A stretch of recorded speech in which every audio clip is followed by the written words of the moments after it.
Tools of evaluation. For the complete assessment of child's personality, a number of tools are required. కంప్లీట్గా పిల్లలు ఏంటి అనేటువంటిది ఒక అంచనాకు రావడం కోసం చాలా రకాలైనటువంటి వస్తువుల్ని మనకు అవసరం అవుతాయి.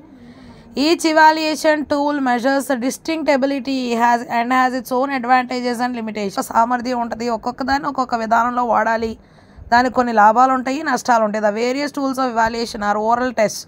It is used for testing reading ability. Okay, so వారు ఎంత బాగా చదవగలుగుతున్నారు అనేది తెలుసుకోవడానికి ఇది ఉపయోగపడుతుంది. ప్రొనౌన్సియేషన్ ఎలా పలుకుతున్నారు, టెస్టింగ్ ఇన్ఫర్మేషన్, వారు తెలుసుకున్నటువంటి ఆ యొక్క విషయాల్లో నుండి కొన్ని ప్రశ్నలు అటువంటి supplement return test. Okay, so అట్లాగే రాయడానికి ఉపయోగించవచ్చు. This method is characteristically individualist. ఇదేంటంటే ఇండివిడ్యువలిస్టిక్ అనమాట.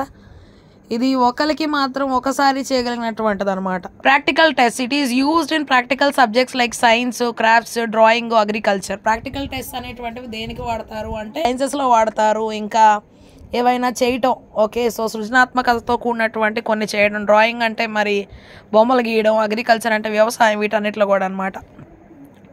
రిటర్న్ టెస్ట్ అంటే this sort of exam is in Vogue in schools. It includes assignments, description, account to answer questions with the help of the paper and pencil. ఈ return test అనమాట. ఇది స్కూల్లో చాలా ఎక్కువగా వాడుతూ ఉంటారు. అసైన్మెంట్స్కి కానీ, డిస్క్రిప్షన్, అకౌంట్కి కానీ, క్వశ్చన్స్కి ఎప్పుడైనా ఆన్సర్ చెప్పాలంటే కానీ. సో ఇవన్నీ కూడా ఒక కాగితాన్ని ఒక పెన్సిల్ తీసుకొని రాస్తారన్నమాట. Return examination is of 3 types. ఈ రిటర్న్ ఎగ్జామినేషన్లో మళ్ళీ 3 రకాలు ఉన్నాయి అన్నమాట. అవేంటి అంటే essay type test, objective type test, short answer type test.